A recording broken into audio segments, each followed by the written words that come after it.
Success rate BJP शासित प्रदेशों में बहुत ज़्यादा रहा है। पहले कर्नाटका, बाद में महाराष्ट्र, बाद में मध्य प्रदेश और बाद अभी हरियाणा।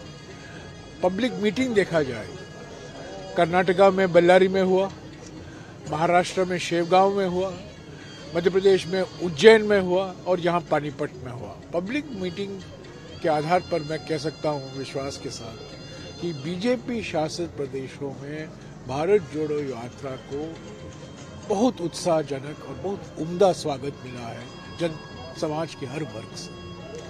राहुल गांधी और कांग्रेस के लिए नहीं, राहुल गांधी जी तीन बातें कर रहे हैं, तीन मुद्दों पर वो ज्यादा अपने भाषणों में, भाषण नहीं, जो नुक्कड़ सभाएं होती हैं, जो पत्रकार सम्मेलन है, उनमें तीन मुद्दे पर वो जोर दे रहे हैं।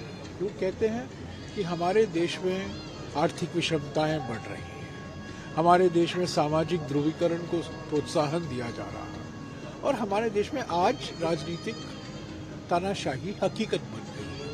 तो इससे हमारे लोकतंत्र पर खतरा है, हमारे देश के लिए खतरा है, समाज के लिए खतरा है और भारत की टूटने की संभावना बढ़ रही है। इसलिए क्योंकि ये सवाल बार बार उठता है, भारत तो टूट नहीं रहा है तो आप भारत जोड़ो यात्रा में क्यों निकले हो? तो हम ये कह रहे हैं कि भारत जोड़ो यात्रा इसीलिए निकाला गया है क्योंकि जो खतरे पैदा हुआ, जो जानबूझकर प्रोत्साहन दिया जा रहा है सामाजिक ध्रुवीकरण, धर्म के नाम पर, जाति के नाम पर, प्रांत के नाम पर, भाषा के नाम पर, और जो प्रधानमंत्री की नीयत और नीतियों के कारण आर्थिक विषमताएं बढ़ रही हैं, और जो संविधान, अभी देखिए मेरे पीछे यहाँ एक संविधान का प्रदर्शन लगा हुआ है, तो संविधान का नजरअंदाज किया जा रहा है, संवैधानिक मूल्यों को नजरअंदाज किया जा रहा है, संवैधानिक प्रावधानों को नजरअंदाज किया जा रहा है, संवैधानिक संस्थाओं को कमजोर किया जा रहा है। तो इसी पर बार बार राहुल जी जोर दे रहे हैं ताकि जनता को उजागर कर सके और लोगों में ये संदेशा पहुंचा सके, नफरत छोड़ो, भारत जोड़ो, महंगाई से नाता तोड़ो, भारत जोड़ो, झूठे वादे छोड़ो, भारत जोड़ो। तो ये सब एक हमारे लिए एक जनसंपर्क कार्यक्रम है, एक जन आंदोलन है। सर, ये बात तो आप कह रहे हैं कि इसके रिजल्ट्स विपक्ष के बयानों से भी आ रहे हैं क्या?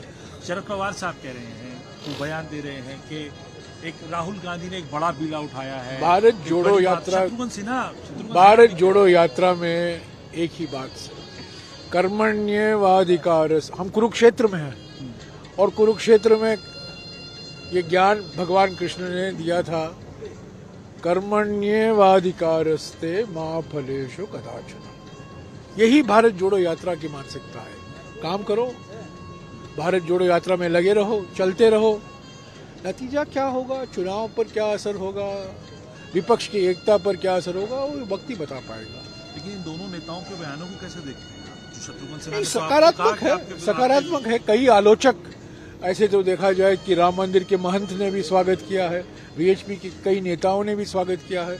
इसके कारण मोहन भागवत को अलग अलग मुस्लिम नेताओं से मुलाकात की, जेपी नड्डा छिपके दरगाह भी चले गए और गडकरी जी आर्थिक विषमताओं के बारे में बात कर रहे हैं। आचार्य क्या है, हमारे पतंजलि के बाबा रामदेव ने भी इसका स्वागत किया है। ठीक है, समाज के कई लोग भारत जोड़ो यात्रा का स्वागत किया है। हमारे समर्थकों में तो नई उत्साह आई है, पर हमारे आलोचक भी अभी आज सकारात्मक बयान दे रहे हैं। अच्छा है, क्या बयान अलग बह रही है और इसके इन बयानों के पीछे हमारा कोई हाथ नहीं है, वो अपने आप कर रहे हैं। तो इस मतलब आप मान रहे बयान चेंज हो रही है भारत जोड़ो यात्रा के बाद कांग्रेस के लिए, राहुल गांधी के लिए खास तौर पर बयान नहीं, ये कांग्रेस पार्टी के लिए और हमारे भारतीय राजनीति के लिए एक परिवर्तनकारी क्षण है। ये एक जलवायु परिवर्तन आपको महसूस हो रहा है।